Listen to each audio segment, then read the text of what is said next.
दोस्तों जय मसीह। आप सभी का प्रभु यीशु मसीह के नाम से मैं पास्टर डैनियल राज बहुत बहुत स्वागत करता हूं। दोस्तों, आप सभी के बीच में एक अद्भुत टीचिंग आज लाने पर हूं और मैंने ये ज़रूरी समझा कि इस विषय पे मैं आपसे बात करूं। हालांकि इसके पहले इस विषय पर यानी कि अन्य भाषा टंग्स के ऊपर मैं बहुत वीडियो बना चुका हूं, लेकिन हाल ही में मेरे हाथ एक ऐसी वीडियो लगी जहां पर यह कहा गया कि अन्य भाषा एक नहीं टोटल 3 प्रकार की है। ये सुनते ही मुझे ऐसा महसूस हुआ कि मसीह की देह में ऐसी टीचिंग घुस रही है या ज़बरदस्ती डाला जा रहा है जो वचन को सपोर्ट नहीं करता या वचन के बाहर है, आउट ऑफ स्क्रिप्चर है, नॉन बिब्लिकल स्टेटमेंट्स है। 3 प्रकार की अन्य भाषा मैं सुनते ही शॉक हो गया। और मैं आपको खैर उस व्यक्ति का नाम तो नहीं बताऊंगा, लेकिन अपने भारत का है, हिंदी में बात करता है और उसके काफ़ी फॉलोवर्स हैं। तो मैंने ये ज़रूरी समझा कि आप सभी के बीच में सही वचन की संदर्भ के साथ राइट स्क्रिप्चर कॉन्टेक्स्ट जो होता है उसके साथ आपके बीच में ये टीचिंग को ला सकूं। लेकिन उसके पहले मसीह मंथन बैठक वर्ल्ड ग्रुप एक ऐसा ग्रुप है जो पूरे भारत में नहीं बल्कि पूरे दुनिया में ये चल रहा है। आपको करना क्या है, टेलीग्राम ऐप को डाउनलोड करना है, जैसे आपके स्क्रीन के ऊपर आप देख रहे हैं। फिर उसके बाद आपको इन नंबरों पर 1, 2, 3 और फिर ये बाकी 3 अलग, यानी कि टोटल 6 नंबर आपकी सुविधा के लिए दिए गए, जिनमें से आपको कॉल करना है किसी भी एक नंबर पर सुबह 10 से रात को 9 बजे तक, और इनको कहना है कि आपको ये जो ग्रुप है मसीह मंथन बैठक वर्ल्ड ग्रुप, इसमें आपको ज्वाइन करें। इसका मकसद क्या है ये आपको एडमिन्स बताएंगे, यानी कि 6 नंबर हम क्या करना चाहते हैं ये लोग आपको मार्गदर्शन करेंगे ना। दोस्तों, साथ ही साथ मेरा एक फेसबुक पेज है जिसका नाम है डैनियल राज पेज, या वहाँ से मैं लाइव आता था, लेकिन अब ऐसा नहीं होगा। अब मसीह मंथन बैठक वर्ल्ड ग्रुप पेज यानी कि फेसबुक पेज, वहाँ से लाइव आने पर हूँ और एक अद्भुत टीचिंग के साथ आने पर हूँ, और वह है उत्पत्ति की किताब की अध्ययन के साथ। जी दोस्तों, study on the book of genesis, उसके ऊपर बात करूंगा। अगर आपने अभी तक पेज को लाइक नहीं किया है, मेरी रिक्वेस्ट है जल्दी से लाइक कर लीजिएगा। मसीह मंथन वर्ल्ड ग्रुप को भी आप लोग टेलीग्राम ऐप ज्वाइन कर डाउनलोड करके आप लोग ज्वाइन कर लीजिएगा। चलिए दोस्तों, आज के विषय पर आते हैं। जैसे मैं कह रहा था कि मेरे हाथ एक वीडियो लगा था जहां पर वो व्यक्ति प्रचार कर रहा था कि अन्य भाषा 3 प्रकार का है। तो मैंने सोचा कि क्यों ना इसको वचन के अनुसार आपके बीच में रखूं। इसलिए नहीं क्योंकि मैं बहुत सारे विषय पे बात करता हूं, अन्य भाषा पे तो खैर बहुत बात कर चुका हूं, लेकिन वो इसलिए कर रहा हूं क्योंकि मसीह की देह में ऐसा कुछ भी नहीं आना चाहिए जिसको वचन सपोर्ट नहीं करता। वो हर टीचिंग जिसको वचन सपोर्ट करता है स्वीकार करने लायक है, एक्सेप्टेबल है, और मैं भी उसको सपोर्ट करूंगा, और ऐसों को मैं सल्यूट भी करूंगा जो वचन के कॉन्टेक्स्ट में प्रचार करते हैं ना। दोस्तों, ये स्क्रीन के ऊपर आप ये पढ़ लीजिए। पहले लिखा है, क्या सच में 3 प्रकार की अन्य भाषा है? Question mark.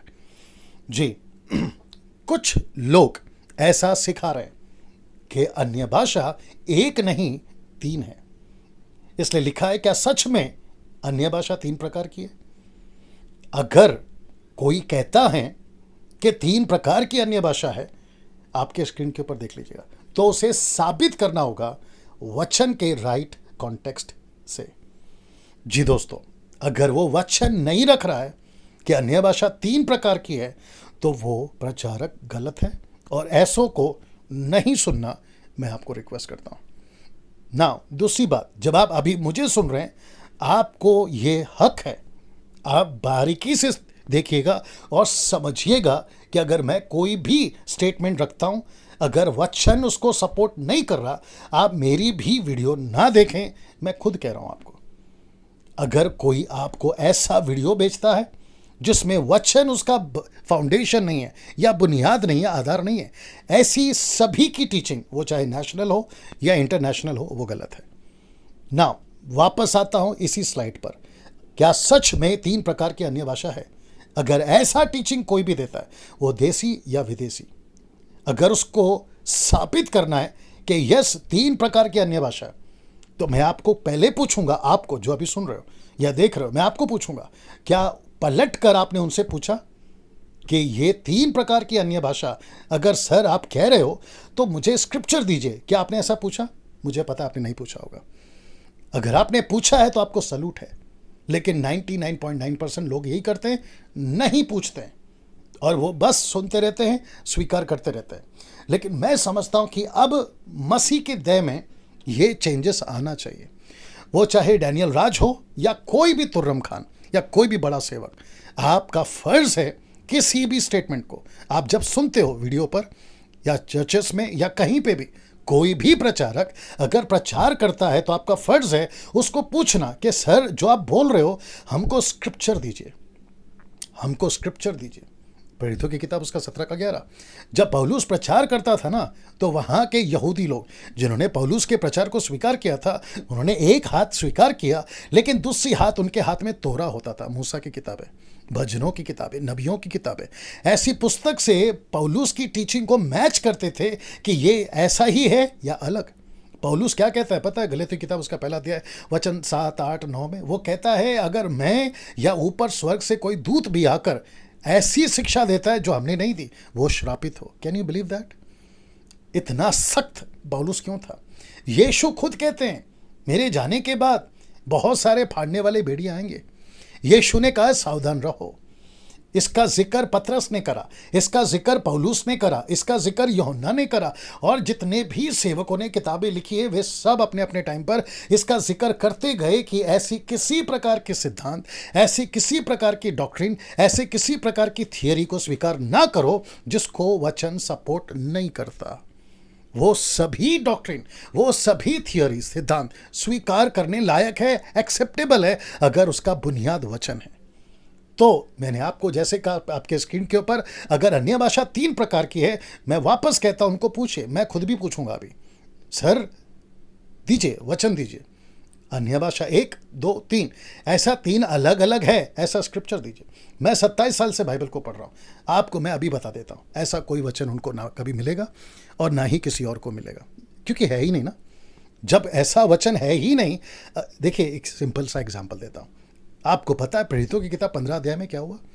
वहां कुछ यहूदी थे जो पौलुस को, याकूब को, यूहन्ना को, पतरस को ऐसी टीचिंग देते थे कि देखो तुम्हारा उद्धार तो विश्वास से हो गया, लेकिन ये काफी नहीं है, तुम्हारा खतना भी होना चाहिए। Can you believe that? उन्होंने कहा खतना होना चाहिए। अब वहां पे पतरस, पौलुस, याकूब, ये सारे जो प्रेरित थे उन दिनों के, वे इकट्ठा हुए, आपस में बैठ के बात करी और कहा कि क्या करें, सही क्या है। तब उनको पता चला कि खतना से कोई लाभ नहीं है। खतना तो यहूदियों के लिए था, इजरायलियों के लिए था, लेकिन यीशु मसीह ने साफ हिदायत दी। उन्होंने कहा जो कोई मुझे स्वीकार करेगा, मुझ पर विश्वास करेगा, वो उद्धार पाएगा। शर्त क्या है? अगला बपतिस्मा पिता, पुत्र, पवित्र आत्मा के नाम से। उसके अलावा दूसरी कोई सिद्धांत नहीं दी गई। तो ऐसी टीचिंग उन दिनों में चलती थी और आज भी ऐसा कुछ चल रहा है जिसमें से ये एक है। अब आपके स्क्रीन के ऊपर ये देख लीजिए, आप कहते हैं कि 3 प्रकार की अन्य भाषा है, तो उन सबको साबित करना होगा। मैं कुछ सेकंड और रुक रहा हूं इसके ऊपर। उन सबको साबित करना होगा वचन से कि अन्य भाषा प्रकार 1, अन्य भाषा प्रकार 2, अन्य भाषा प्रकार 3, ये है उसका स्क्रिप्चर। 1, 2, 3 का ये है स्क्रिप्चर, और वो भी राइट कॉन्टेक्स्ट में। आपके स्क्रीन के ऊपर देख लीजिए, राइट कॉन्टेक्स्ट। अगर वो नहीं दे पा रहा है वो गलत है ना। दोस्तों मैं चाहता हूं कि अब इसको देखिए आप, यहां टोटल 2 प्रकार की थियरी है, जिसको मैंने इंग्लिश में लिखा है 2 non biblical theory on the tongues, on tongues जो भी है। सबसे पहला एक्ट चैप्टर 2, फिर दूसरा 1 कोरिंथियन 14:2 और तीसरा 1 कोरिंथियन 14:5। ये पहला प्रकार का थियरी है, दूसरा मैं आपको बताऊंगा। टोटल 3 प्रकार की अन्य भाषा है। कहां से लेते हैं?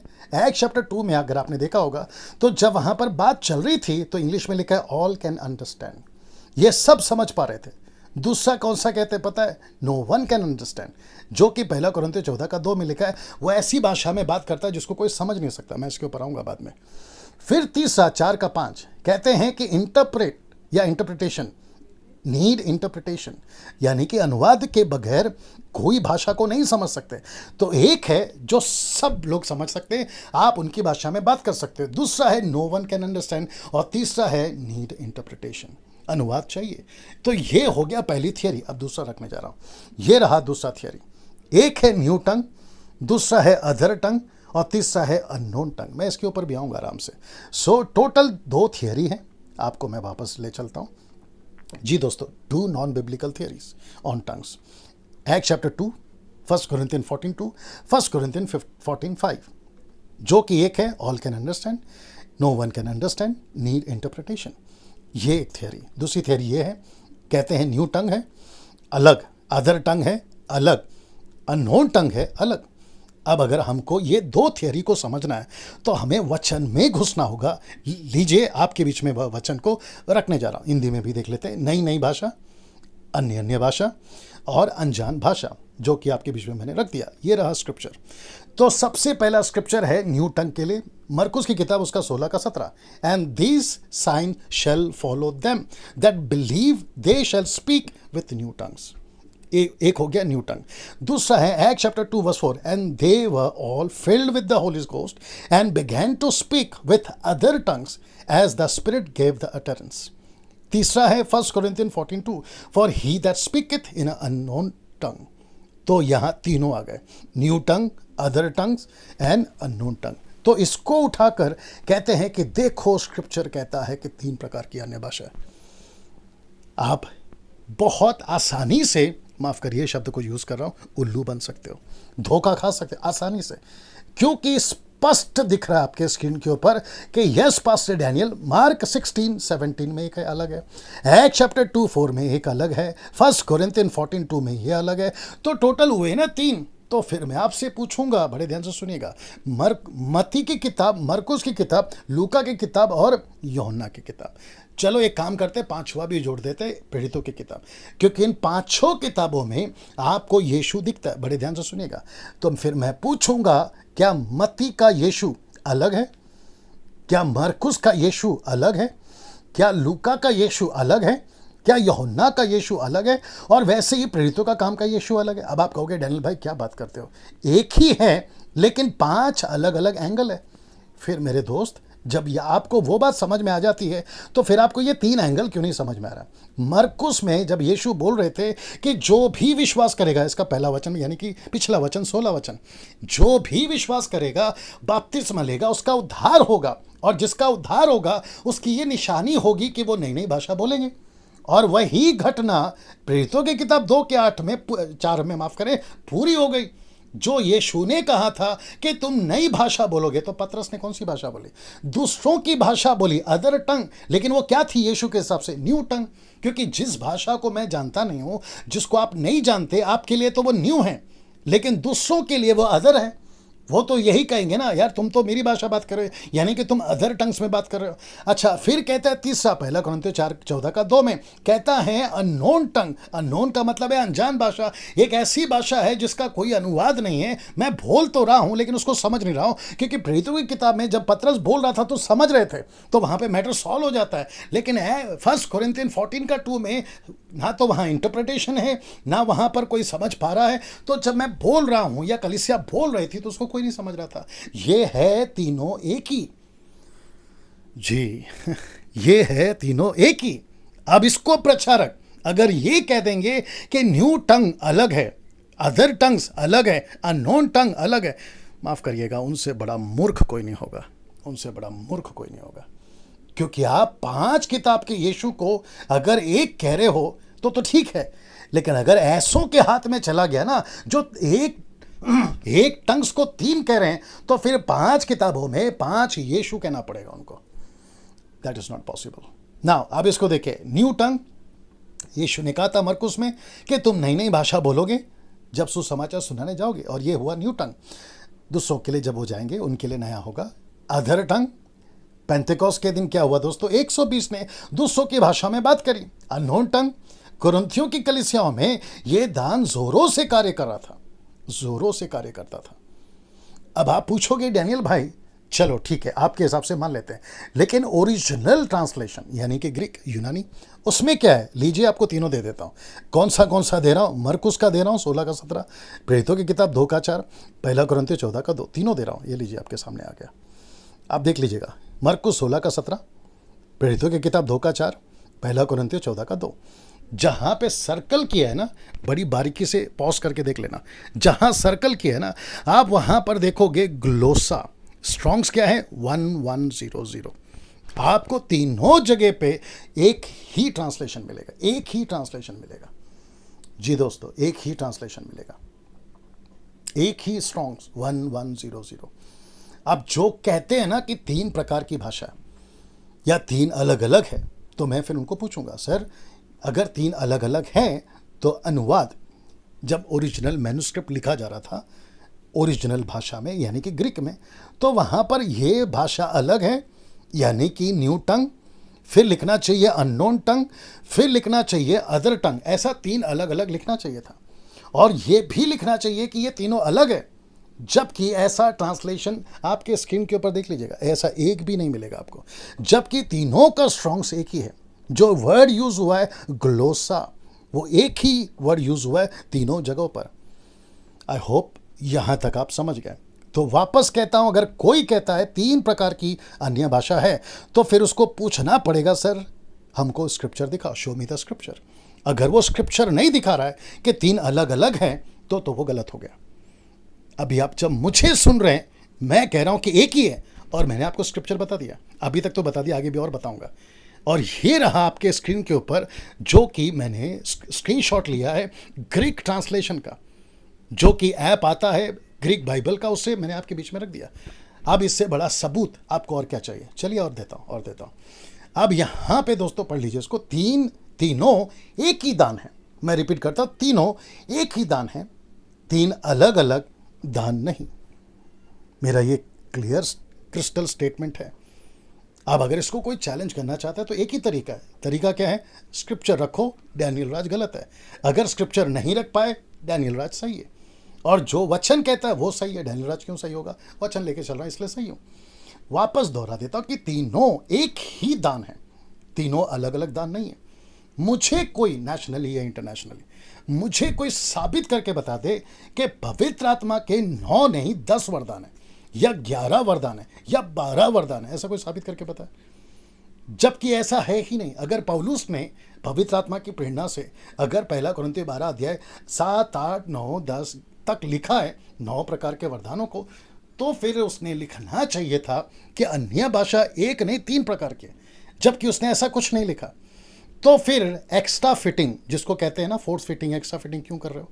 जो कि यीशु ने भी कहा है कि कुछ निकाल कर बढ़ाकर नहीं सिखाना। प्रकाशित वाक्य के 22 का 18-19 में भी यीशु ने कहा कि कुछ निकालना नहीं, कुछ बढ़ाना नहीं तो विपत्ति बढ़ जाएगी।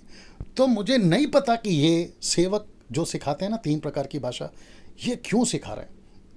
फिर वापस कहूँगा, आप सिर्फ फेल हो जाओगे। कहाँ फेल हो जाओगे? आप स्क्रिप्चर नहीं रख पाओगे। फिर वापस वही कहना पड़ेगा कि जिसको 18 पता है 17 मत सिखाया करो। आप 19 सिखाओ, आपके पैरों के पास बैठ के सीखूंगा। तो अभी तक हमको ये पता चला कि ऐसा 3 प्रकार की भाषा नहीं है। अब आपके बीच में एक स्क्रिप्चर रख रहा हूं, 1 कुरिन्थियों 12 का 10, 1 कुरिन्थियन चैप्टर 12 वर्स 10। आइए देखते क्या लिखा है। फिर किसी को सामर्थ्य के काम करने की शक्ति, किसी को भविष्यवाणी की, और किसी को आत्माओं की परख, और किसी को अनेक प्रकार की भाषा, और किसी को भाषाओं का अर्थ। तो ये हुआ 2 प्रकार का दान, टोटल 9 में से ये हुआ 2 प्रकार का। एक है अनेक प्रकार की भाषा और दूसरा है भाषाओं का अर्थ। तो इसका मतलब है पवित्र आत्मा ने जब अनेक प्रकार की, ये प्लूरल है, सिंगुलर नहीं है, प्लूरल है, जब दान का जिक्र किया था पौलुस के पास में, तो पौलुस को कहा था कि एक और दान दे रहा हूं, और वो दान यहां है कि जब भी कोई किसी की भी भाषा में बात करेगा, वो चाहे उसके लिए न्यू टंग हो, उसके लिए अदर टंग हो, या उसके लिए अननोन टंग हो। न्यू क्यों है? क्योंकि उसने फर्स्ट टाइम बोला। अदर क्यों है? क्योंकि दूसरों की भाषा है और दूसरा समझता है जो बात कर रहा है, जैसे एक्स में हुआ। अननोन क्यों है? क्योंकि बात तो कर रहा है लेकिन इंटरप्रेट नहीं है, इसके लिए वो अननोन है। You got the point? Now, इसी को इंग्लिश में भी क्या लिखा है? To another the work of miracle, to another prophecy, to another discerning the spirits, to another diverse kinds of tongues. Plural. जी दोस्तों, to another interpret the tongues. तो इसका मतलब है कि इंग्लिश KJV वर्जन है ये, यहां पर स्पष्ट लिखा है कि ऐसी एक भाषा है जो डाइवर्स काइंड्स ऑफ टंग्स है, प्लूरल। ऐसा नहीं लिखा है कि 3 प्रकार की भाषा है। मेरा ओपन चैलेंज है, नहीं लिखा है सर। तो जो चीज नहीं लिखा है उसको कैसे कह सकते हैं कि 3 प्रकार की भाषा है? यहां पर नहीं लिखा है ना, यहां पर लिखा है कि डाइवर्स काइंड्स ऑफ टंग्स। इसका मतलब है लैंग्वेजेस, बहुत सारी भाषाएं। अब इसका ओरिजिनल ग्रीक आपके बीच में रख दिया हूं। यहां भी वही ट्रांसलेशन हुआ है जो आपके ठीक सर्कल किया हुआ जो कोना है, आप देख लीजिएगा, 1100 ग्लोसा। जी दोस्तों, ये प्रूफ के साथ आपके बीच में रख रहा हूं। नाउ अब मैं चाहता हूं कि अन्य भाषा के प्रति 4 सच्चाई आपको जानना जरूरी है, जिसे हर विश्वासी को जानना जरूरी है। आइए देखते क्या है। पहली सच्चाई, वह यह है कि बिना अनुवाद के ना बोलें। पहला कुरिन्थियों 14 अध्याय वचन 28, 12वां अध्याय वचन 10। 10 क्यों है, 12 का 10 क्यों है? क्योंकि इंटरप्रेट का दान साथ में काम करता है, अनुवाद जिसको कहते हैं, ठीक है ना। दूसरी सच्चाई, ये दान अविश्वासियों की निशानी है, विश्वासियों की नहीं है। तो इसके पीछे नहीं पड़ना। अगर परमेश्वर ने पहली सदी की कलीसिया में ये दान बड़े जोरों से काम किया था, वो इसलिए किया था कि उन दिनों में लैंग्वेजेस बहुत थे लेकिन पढ़ाई नहीं थी। पतरस और यूहन्ना अनपढ़ थे, बाइबल रिकॉर्ड करती, आप लोग जानते हैं। लेकिन आज की परिस्थिति अलग है। आज आपके मोबाइल में 6000 लैंग्वेजेस हैं, आप जो चाहे चॉइस कर सकते हो। आज कॉलेजेस हैं, स्कूल हैं, पढ़ाई है, बहुत कुछ है, लेकिन उन दिनों में नहीं था। तो जब नहीं था तो अलौकिक रीति से परमेश्वर उनको प्रचार भी देता था, जिसको मैं कर चुका हूं प्रचार उसके ऊपर, और साथ ही साथ उनको भाषा देता था ताकि वे उसमें प्रचार करें। और मैं इसका पर्पस आपको लास्ट में बताऊंगा। पहली सच्चाई क्या है? अनुवाद के बिना ना बोले। दूसरी सच्चाई क्या है? ये अविश्वासियों की निशानी है, पहला कुरिन्थियों 14 का 22 में लिखा है, पूरा स्क्रिप्चर के साथ दे रहा हूं। तीसरी सच्चाई, ये दान सबको नहीं मिलता। कहां लिखा है? पहला कुरिन्थियों 12 का 30। पहला कुरिन्थियों 12 का 30। ये दान सबको नहीं मिलता। जब नहीं मिलता तो ऐसे क्यों सिखाते हो कानों में जाकर कि प्रैक्टिस करो, प्रैक्टिस करो, प्रैक्टिस करो, 8-8 घंटा बोलो, 10-10 घंटा बोलो? ये क्यों सिखा रहे हो सर? जबकि स्क्रिप्चर कहता है कि ये दान सबको नहीं मिलता। ऐसा एक स्क्रिप्चर इसके विपरीत या इसको कॉन्ट्रडिक्ट करता हुआ एक स्क्रिप्चर निकाल के बताइए जहां लिखा है कि दान सबको मिलता है। दान सबको मिलता है, ऐसा निकाल के बताइए, नहीं निकाल पाओगे।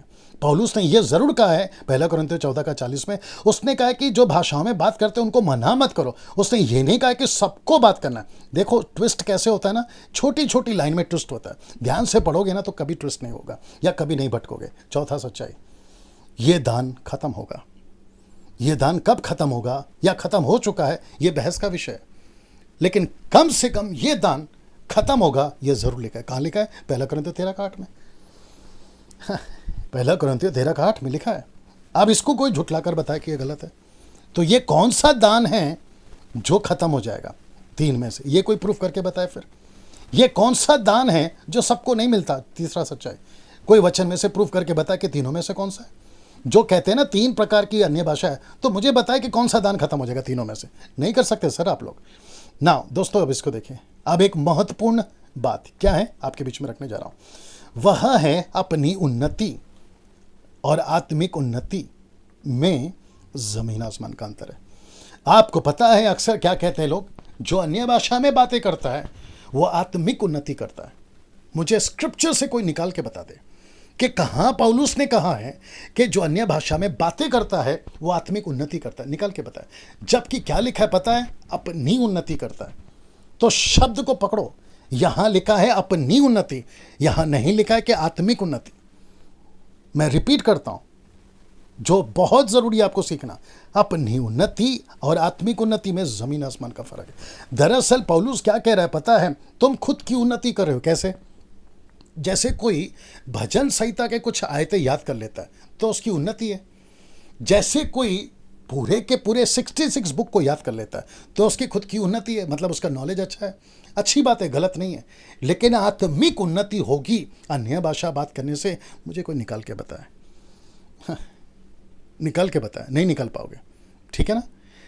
इसको देखिए, अन्य भाषा बोलने से आत्मिक उन्नति होती है, जबकि ऐसा कोई वचन नहीं है, बल्कि 90% प्रचारक यही कहते हैं अन्य भाषा में बात करो आपकी आत्मिक उन्नति होगी। अब आपके बीच में स्क्रिप्चर रख रहा हूं, पहला कुरिन्थियों 14 का 4, पहला कुरिन्थियों 14 का 17। आइए देखते हैं दोनों का कनेक्शन, देखते हैं क्या कनेक्शन है। जो अन्य भाषा में बातें करता है वो अपनी उन्नति करता है, परंतु जो भविष्यवाणी करता है वो कलीसिया की उन्नति करता है। देखिए शब्द क्या लिखा है? अपनी उन्नति। यहां नहीं लिखा है आत्मिक उन्नति।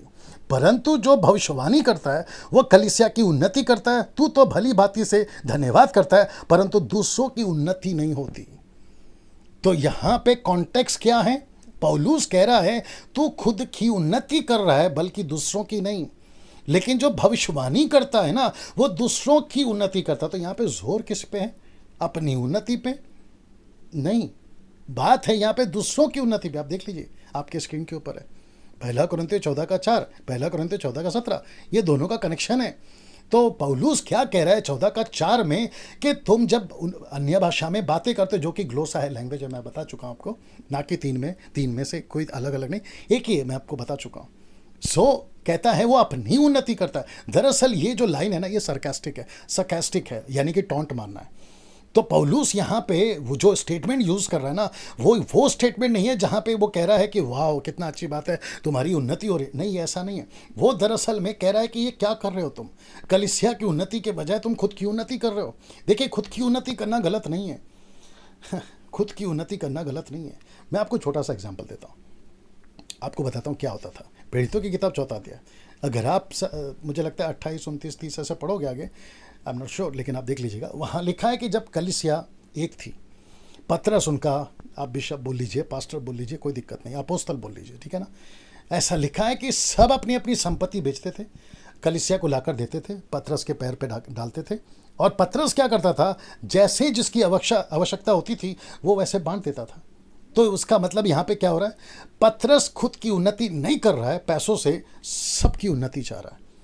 देखिए, एडिफाइंग हिमसेल्फ, एडिफाइंग का मतलब क्या, सिंपल है, उन्नति। आप किसी भी क्षेत्र में उन्नति कर सकते हैं ना। मुझे लगता है एक और स्टेटमेंट दे देता हूँ यहाँ पे, मैंने नहीं डाला, अभी आ गया, अभी दे देता हूँ। वह यह है कि टोटल जहाँ जहाँ आपको स्क्रिप्चर मिल जाए अन्य भाषा का, एक भी जगह पे ऐसा स्टेटमेंट नहीं मिलेगा जहाँ पर लिखा है कि अगर उन्नति करना हो तो आपको अन्य भाषा में ही बोलना है। एक लाइन नहीं मिलेगा आपको बाइबल में, एक लाइन नहीं मिलेगा। डंके की चोट पे बोल रहा हूँ, एक लाइन नहीं मिलेगा जहाँ पे स्पष्ट लिखा हो, जो कि आजकल लोग सिखा रहे हैं, जहाँ स्पष्ट लिखा हो कि जो अन्य भाषा में बात करेगा वो ही आत्मिक उन्नति करेगा या उन्नति करेगा। ऐसा एक लाइन निकाल के बता दे, नहीं निकाल पाओगे। इसका कनेक्शन क्या है, किसका कनेक्शन, इसका कनेक्शन अन्य भाषा बोलने से आत्मिक उन्नति होती है, जबकि ऐसा कोई वचन है ही नहीं। 90% प्रचारक तो यही कहते हैं कि अन्य भाषा में बातें करो आत्मिक उन्नति होगी, जबकि यहाँ पर शब्द आत्मिक का है ही नहीं। आप ठीक से पढ़ लीजिए, जो अन्य भाषा में बातें करता है वह अपनी उन्नति करता है, अपनी, एडिफाइंग हिमसेल्फ, अपनी। यहाँ नहीं लिखा है स्पिरिचुअल एडिफाई, नहीं लिखा है आत्मिक उन्नति, नहीं लिखा है। फिर वचन 17 क्या कहता है, तू तो भली बाती धन्यवाद करता है क्योंकि तुझे भाषा का अर्थ मिल गया इसलिए करता है, परंतु दूसरों की उन्नति नहीं होती। तेरी इस भाषा से दूसरों की उन्नति नहीं होती। ये कॉन्टेक्स्ट है और ये कनेक्शन है ना दोस्तों। कुछ और non biblical theories on tongues जो भी है, पहला स्वर्गीय भाषा, दूसरा प्रार्थना की भाषा, ऐसे कहते हैं लोग, तीसरा ये पवित्र आत्मा की भाषा है, फिर चौथा कहते हैं जो शैतान को समझ में नहीं आती। तो पहला कहते हैं स्वर्गीय भाषा है, तो फिर पूछूंगा स्वर्गीय भाषा लिखा बाइबल में कि ये स्वर्गीय भाषा है। अन्य भाषा पहला, दूसरा, तीसरा, उनके हिसाब से, मेरे हिसाब से तो एक ही है, और जो आप लोग सीख रहे हैं आपके हिसाब से भी एक ही है। अगर ऐसी कोई भाषा का ट्रांसलेशन या ऐसा कोई इंटरप्रेट या ऐसा कोई स्क्रिप्चर मिले जहां लिखित में हो, नॉट 1 कुरिन्थियों 13 का 1, वो नहीं चाहिए, वो भी सरकास्टिक है। वो दरअसल पौलुस है ना, एक एग्जाम्पल दे रहा है, यदि मैं स्वर्गदूतों की बोलियां बोलूं, तो ऐसा कोई स्पष्ट क्रिस्टल क्लियर नहीं है जहां लिखित में हो कि यह स्वर्गीय भाषा है, नहीं मिलेगा। ये प्रार्थना की भाषा है, जैसे आजकल सिखा रहे हैं, ये पवित्र आत्मा की भाषा है। चौथा, शैतान को नहीं समझ में आता। अगर हम 8-8 घंटा बात करेंगे ना अन्य भाषा में, पता नहीं कौन सी वाली 3 में से, तो शैतान नहीं समझ पाएगा। तो फिर पूछूंगा show me the scripture, so simple is that, show me the scripture. आपको नहीं मिलेगा सर। अब बात करते हैं अंत में, बहुत ज़्यादा सीखने लायक है, आइए बताता हूँ क्या। जो अभी रख रहा हूँ उसको बड़े ध्यान से सुनिएगा, क्योंकि इसको बहुत यूज़ करते हैं कभी भी, कब, जब अन्य भाषा की बात आती तब। क्या कहते हैं मत्ती 12:32, क्या कहते हैं पता है, जो कोई मनुष्य के पुत्र के विरोध में कोई बात कहेगा उसका यह अपराध क्षमा किया जाएगा, परंतु जो कोई, येलो में देख लीजिएगा, परंतु जो कोई पवित्र आत्मा के विरोध में कुछ कहेगा उसका अपराध ना तो इस लोक में और ना परलोक में क्षमा किया जाएगा। अब मैं आपको बताता हूँ ये चक्कर क्या है। बहुत सारे लोग कहते हैं, और कई लोगों को डरा के रखा है कि देखो अन्य भाषा एक ऐसा भाषा है, एक ऐसा गिफ्ट है, एक ऐसा दान है जो सीधा पवित्र आत्मा से कनेक्टेड है। क्यों? क्योंकि पेंतेकोस्त के दिन उतरते ही पवित्र आत्मा ने ये दान यूज़ किया था ना, उसके चलते। और इस वचन का वसीला या सहारा लेते हैं और कलीसिया को और कुछ लोगों को और हम जैसों को डराते हैं कि देखो जो अन्य भाषा के विरुद्ध में बात करेगा ना उसको माफ़ी नहीं है। तो बिल्कुल ठीक से पढ़िए, यहाँ दान का जिक्र नहीं हो रहा है, यहाँ अन्य भाषा का जिक्र नहीं हो रहा है, यहाँ पर बात हो रही है कॉन्टेक्स्ट में देखोगे ना पवित्र आत्मा की बात हो रही है। और पवित्र आत्मा की बात इसलिए हो रही है क्योंकि यीशु मसीह को कहा गया था कि इसके अंदर जो आत्मा काम कर रही है वो दुष्ट आत्मा है। तो यीशु ने कहा कि अगर तुम जो आत्मा मेरे अंदर काम कर रही है उसकी बुराई करोगे, निंदा करोगे तो माफ़ी नहीं है। ये है कॉन्टेक्स्ट ये है कॉन्टेक्स्ट। लेकिन उठाकर क्या बोल दिया, जैसे ही तुम अन्य भाषा के बारे में बात करोगे, वो चाहे सही हो या गलत हो, तो तुम बात करने वाले पवित्र आत्मा के दोषी ठहरे। कैसे ठहरेंगे? अब मैं आपको इसका क्रॉस रेफरेंस देता हूँ, बिल्कुल ठीक इसके अपोजिट में। आइए बताता हूँ कौन सा है। वह है ये 1 कुरिन्थियों 12:1, 1 कुरिन्थियों 12:1। आइए देखते क्या लिखा है। ये पौलुस से, याद रखिए। वो क्या कहता है, हे भाइयों, मैं नहीं चाहता कि तुम आत्मिक वरदानों के विषय में अज्ञात रहो। Can you believe that? ये पौलुस है। ये पौलुस किसका प्रेरित है? अन्य जातियों का। ये यहूदियों का प्रेरित नहीं है। आप जो अभी मुझे सुन रहे हैं ना, ये आपका पौलुस है, ये आपका प्रेरित है पौलुस, क्योंकि अब और हम अन्य जाति हैं। अब आप सोचिए, एक तरफ है मत्ती 12:32, दूसरी तरफ है 1 कुरिन्थियों 12:1। अब आप क्या करोगे? ये वही यीशु है, ये वही पवित्र आत्मा जो पौलुस को लीड कर रहा है अन्य जातियों के लिए और खासकर कलीसियाओं के लिए। वो क्या कहता है पता है? जब भी आत्मिक वरदानों की चर्चा तुम्हारे बीच में हो तो सटीक स्टडी करो, सटीक, एक्यूरेट, जांच पड़ताल करके किसी भी दान को अपने अंदर लेकर आना। इसलिए कहता है कि अनजान मत रहो। इंग्लिश वर्ड है do not be ignorant of the Holi spirit gifts. Ignorant, अनजान मत रहो, नजरअंदाज मत करो। मतलब कुछ भी आ रहा है स्वीकार कर लो, जो दे रहा है लेते चले जाओ, जो सर पे हाथ रख रहा है लेते चले जाओ। It is not like that. आपको बारीकी से स्टडी करना है। तो इंग्लिश में कुछ स्टेटमेंट्स रख रहा हूं। That means you should know what gift is given for what. जी दोस्तों, बहुत पावरफुल लाइन है। अगर इस वचन के अनुसार आपके बीच में अगर मैं बात करूं, आपके अंदर कौन सा दान काम करना है, अगर कोई भी दान काम करना है तो वो बिब्लिकल होना चाहिए। और साथ ही साथ आपको ये पता लगाना है कि that means you should know what gift is given for what. कौन सा दान किस काम के लिए दिया गया है, ये आपको पता होना जरूरी है। Because each gift has its own purpose. Because each gift has its own purpose. हर दान का अपना एक मतलब है। अगर आप पर्पस को नहीं समझे तो फिर अन्य भाषा 1 नहीं 3 है ऐसा बोलते बैठोगे, जिसकी गिनती मैं मूर्खों में डाल रहा हूं। और साथ ही साथ बहुत गुस्सा आ रहा है सर, बहुत गुस्सा आ रहा है। पता है क्यों? जो टीचिंग नहीं है उसको तोड़ मरोड़ कर सिखा रहे हैं, क्योंकि उनको किसी ने सिखाया। अब वो कंक्रीट बन चुका है उनका डॉक्ट्रिन। अब वो हट नहीं सकता, टल नहीं सकता, तो कंक्रीट बन गया, सॉलिड बन गया। अब वो नहीं हट रहे। उनको यीशु भी आकर सुधार देगा ना तो भी कहेंगे कि नहीं ये यीशु नहीं शैतान है, ऐसा बोल के डांट देंगे यीशु को भी। ये भी हरकत है। सो मैं वापस कहता हूं, that means you should know what gift is given for what, because each gift has its own purpose. Purpose को समझिए।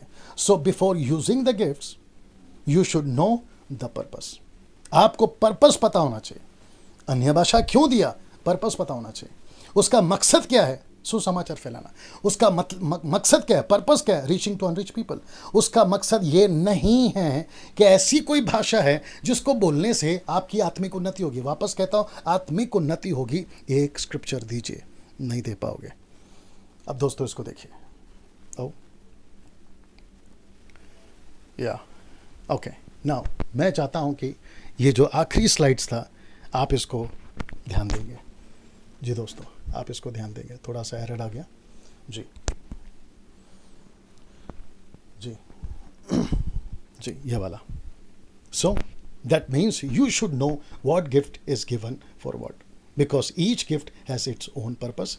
So before using the gifts you should know the purpose of gift. मतलब आपको मकसद पता होना चाहिए कि किस मकसद के लिए आपको ये जो है दान दिया गया ना। दोस्तों मैं यहाँ पे अभी समाप्त करने पर हूँ, लेकिन मैं फिर पूछूंगा आपको, मेरी जितनी भी स्लाइड्स आपने देखी उन सभी जगहों पर अगर आपको एक भी जगह पे आउट ऑफ स्क्रिप्चर था तो ये वीडियो शेयर नहीं करना और ना ही मुझे फॉलो करना और ना ही मुझे सुनना।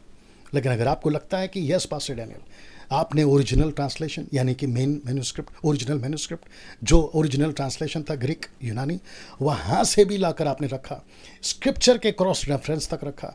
यीशु ने क्या कहा, उसको पतरस ने कैसे कहा, उसी को पौलुस ने कैसे कहा। 3 अलग अलग एंगल है, 3 अलग अलग गिफ्ट नहीं, गिफ्ट एक ही है और वो है ग्लोसा 1100। उसको उठाकर अगर कोई सिखाता है कि बाइबल के अंदर 3 प्रकार का अन्य भाषा है, तो उसको फिर पूछना होगा कि sir show me the scripture. अगर वो नहीं शो कर पा रहा है, नहीं रख पा रहा है, तो ऐसा प्रचारक गलत है। चलिए दोस्तों, इस वीडियो को खूब शेयर करिएगा। प्रभु आपको आशीष दे। बहुत जल्द आपके बीच में फिर आऊँगा।